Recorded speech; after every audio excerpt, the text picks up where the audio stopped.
جو آئین پاکستان کے بعد سب سے زیادہ مضبوط ہمارے پاس دستاویز ہے، جس کے تحت یہ صاحبان پاکستان بھی ہے، جس کے تحت باقی ایکٹیویٹی بھی ہو رہی ہے، اس کو اس ملک کے اندر عملی طور پر رویوں میں لانے کے لیے قومی پیغام امن کمیٹی تشکیل دی۔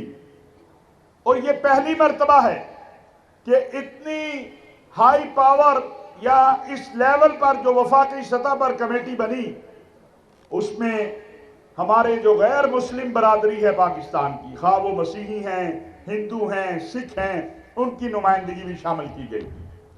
اور یہ انشاءاللہ صوبوں میں بھی، ضلعوں میں بھی، ڈویژن میں بھی، ہر جگہ ہم جائیں گے۔ اور اس کا پیغام کیا ہے؟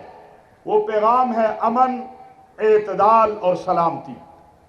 یہ پیغام اسلام کا بھی ہے، یہ پیغام سیدنا عیسیٰ علیہ السلام کا بھی ہے، یہ پیغام تمام مذاہب کے ماننے والوں کا ہے۔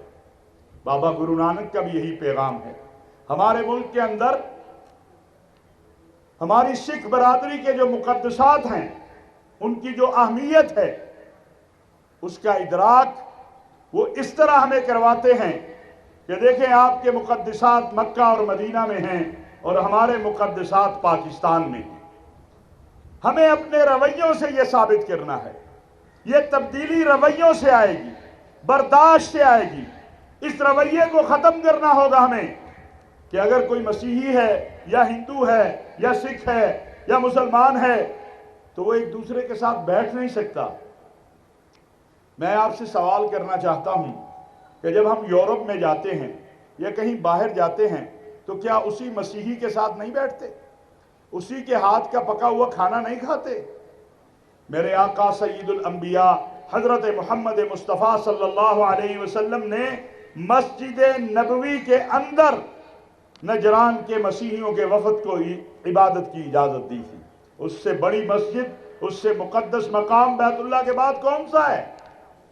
اور میرے آقا علیہ السلام کا فرمان ہے جس کا مفہوم اس طرح سے ہے کہ اگر کسی نے کسی غیر مسلم کی طرف ایسے تلوار کا اشارہ کیا تو پھر اس کی طرف سے قیامت کے دن میں پیش ہوں گا۔ ہمیں یہ باتیں نہیں، عمل کرنا ہے۔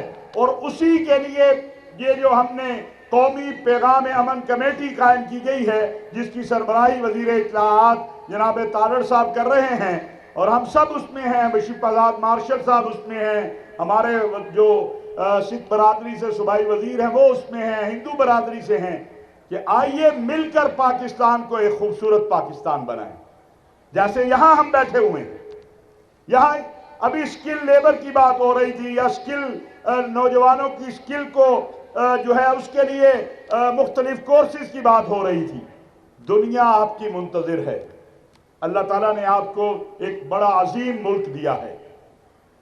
ابھی آپ نے دیکھا نہیں کہ اللہ تعالیٰ نے آپ کو، کہا جاتا تھا ہندوستان بہت بڑا ملک ہے، 1.5 ارب کی آبادی ہے، اس کے پاس رافیل ہے، اس کے پاس فلاں ہے۔ جب آپ متحد ہوئے، یہ قوم متحد ہوئی، آپ کی قیادت نے فیصلہ کیا، تو چند گھنٹوں میں وہ بڑی قوت بھی جو تھی دنیا سے یہ کہہ رہی تھی کہ سیز فائر کروا دیں، سیز فائر کروا دیں۔ وہ صرف وہ ٹرمپ نے تو مذاق بنا لیا نا بیچارے مودی کا، وہ تو اس کو جب بھی دنیا کو کہکے میں مبتلا کرنا ہو تو وہ کہہ دیتا ہے۔ لیکن یہ سچ بات ہے کہ صرف امریکہ نہیں، کئی ہمارے دوست ملک بھی ہیں جن کے پاس انڈیا گیا کہ سیز فائر کروا دیجئے ورنہ ہماری جان تو نہیں چھوٹنے والی۔ یہاں بریگیڈیئر صاحب بیٹھے ہیں، یہ مسیحی برادری سے ہیں، مجھے ان پہ بھی اتنا ہی فخر ہے جتنا مجھے کسی اپنے فوجی جوان پر فخر ہے، کیونکہ یہ بھی میرے ملک کے دفاع کے لیے انہوں نے بھی قربانی دی۔ میری سرحد پہ کھڑا ہوا، وہ ہندو ہے یا سکھ ہے، وہ مسیحی ہے یا مسلمان ہے، وہ اپنے وطن کے دفاع کے لیے کھڑا ہے۔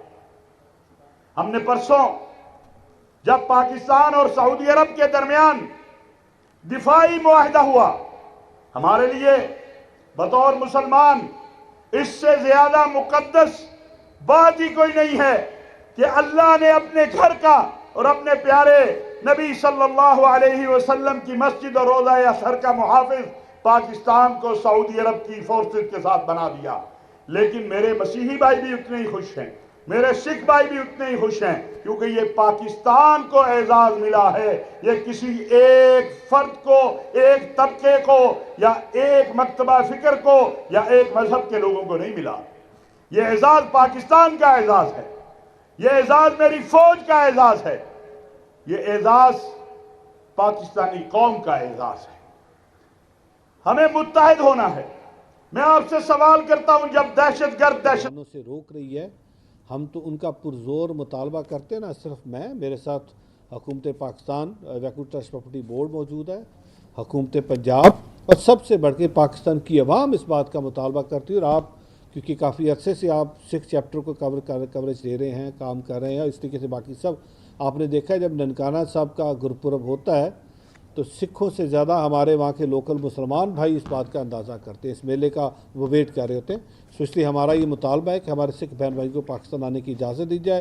اس کے لیے ہیومن رائٹ ڈیفینڈرز کو آنا چاہیے، وہ تمام عالمی تنظیمیں جو ہیومن رائٹس کی بات کرتی ہیں، دے شوڈ کم فارورڈ۔ اور اگر بھارت اس وقت، میرا جو فنڈامنٹل رائٹ ہے بینگ اے سکھ کہ میں اپنی مذہبی عبادت گاہ پہ جاؤں، میں جا کے عبادت کروں، اور اگر اس کی راہ میں کوئی رکاوٹ بن رہا ہے تو یہ میرا خیال ہے کہ اس میں ہیومن رائٹ ڈیفینڈرز کو سامنے آ کے ان کو نوٹس لینا چاہیے، یونائٹڈ نیشن کو خود سے نوٹس لینا چاہیے کہ کیوں بھارت ایسے کر رہا ہے کہ جو میرا فنڈامنٹل رائٹ ہے، میرے اس رائٹ کو کمپرومائز کیا جا رہا ہے۔ آپ یہ بتائیں کہ اس طرح ابھی سچویشن ہوئی، آپریشن سندور بری طرح ناکام ہوا ہے، آپ سمجھ رہے ہیں کہ بھارت نہ مذہب کو چھوڑ رہا ہے، نہ کھیلوں کو چھوڑ رہا ہے، جہاں اس کو موقع مل رہا ہے وہ ہر وہ کام کرنے کی کوشش کر رہا ہے جس میں ان کی جان چھوٹ جائے، تو اس پہ آپ کیا کہتے ہیں؟ کھیل کے میدان بھی محفوظ نہیں ہے اور مذہبی مقامات جس میں بھارتی یاتری آتے تھے، کیا پاکستان اس پر بھی علامتی خوش آمدید کرے گا؟